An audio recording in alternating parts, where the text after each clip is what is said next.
जय हिंद एवरीवन। मेरा नाम नरेंद्र सिंह राठौर है। मैं रेस आईएएस का छात्र हूँ। मैं यहाँ पे एक कहानी सुनाने जा रहा हूँ छत्रपति शिवाजी महाराज की, जिनको बोला जाता है स्वराज का पहला लड़ाका।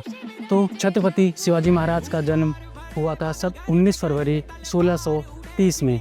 छत्रपति शिवाजी महाराज के बारे में बोला जाता है कि उनकी नीति बनाने में चाणक्य जैसे थे और लड़ाई करने में अशोका जैसे थे। उनके पिता का नाम शाहजी भोसले था और उनकी माता का नाम जीजाबाई था। कहते हैं कि जीजाबाई एक धार्मिक प्रवृत्ति की महिला थी, जिन्होंने शुरुआत से ही शिवाजी को रामायण और महाभारत की कहानियाँ सुनाई, जिसका प्रभाव हमको उनके ऊपर दिखाई भी पड़ता है। हम ये जानते हैं कि शिवाजी के जन्म के दौरान डेक्कन प्लेट्यू में 3 शाही थी। उसमें से ये आदिल शाही के सेनापति थे उनके पिता शाहजी भोसले। शाहजी भोसले सेनापति होने के कारण वो अक्सर बाहर ही रहते थे। तो उन शिवाजी और उनकी माता की देखभाल के लिए दादा भाई यहाँ पे रहते थे। दादा भाई ने ही स्टार्टिंग में शिवाजी को प्रशिक्षण दिया, तलवारबाजी वगैरह सिखाई, क्योंकि दादा भाई ये चाहते थे कि शिवाजी भी अपने पापा की तरह एक सेनापति बने। लेकिन शिवाजी तो सबसे अलग थे, उनको गुलामी बिल्कुल भी बर्दाश्त नहीं थी। वो सीखते सीखते उन्होंने अपने दोस्तों के साथ मिलकर एक छोटी सी सेना बना ली और उनके मन में एक बस यही नारा था कि किसी भी तरह हमको स्वराज चाहिए। स्वराज के लिए उन्होंने सेना तो बना ली, लेकिन फिर उन्होंने सोचा कि स्वराज के लिए सबसे जरूरी होता है किले।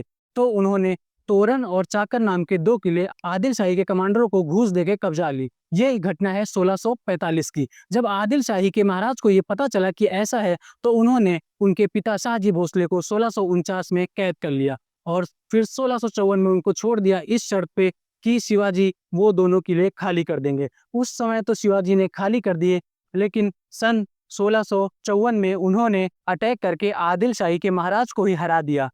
1659 में बीजापुर जीतने के बाद उन्होंने कई ऐसी छोटी बड़ी राज्यों को अपने में मिला लिया और सन 1674 में उन्होंने पूर्वी महाराष्ट्र में अपना राज तिलक रखा। लेकिन राज तिलक में ब्राह्मणों ने विरोध कर दिया कि उनको प्रूफ करना पड़ेगा कि वो वाकई में एक क्षत्रिय हैं। तो हमारे बनारस के एक शास्त्री जी थे गागा भट्ट, उन्होंने उनको मेवाड़ से जोड़कर उन क्षत्रिय साबित कर दिया, जिससे कि उनका राज तिलक हो गया।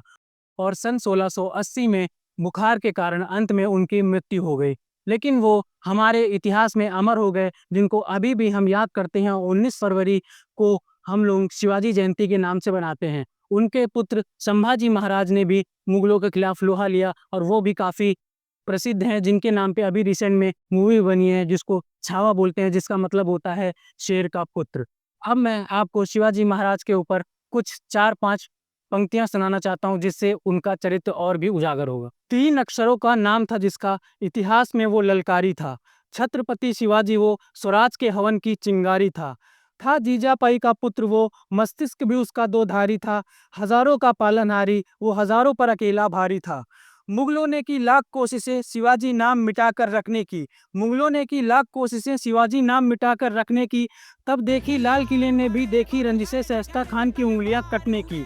आया था वो ताल ठोकते अफजल खान था जिसका नाम, कहता था मसलूंगा शिवाजी को, पहुंचा दूंगा मृत्यु के धाम। गले लगाकर मारना चाहा, किया कायरता का काम, पेट फाड़कर जान निकाल दी, पहुंचा दिया जहन्नुम में और दिया आराम। एक चीख पर सैनिक मरने को भी तैयार थे, एक चीख पर सैनिक मरने को भी तैयार थे, भालों से भी भयंकर जिसके हौसले ही हथियार थे। इंसानियत का वो देवता था, उसके पास तो जानवर भी वफादार थे। घुस जाते थे दुश्मन के किले में, हर हर महादेव पुकारते। जब तक जिंदा था राजा अपनों के लिए जिया वो, महाकाल सा कट्टा दुश्मन विश्व जीवन का पिया वो। इतिहास भी गर्व से फूलता है जब उनको याद वो करता है, ऐसा राजा शिव छत्रपति हम सबके दिल में रहता है। जय शिवाजी।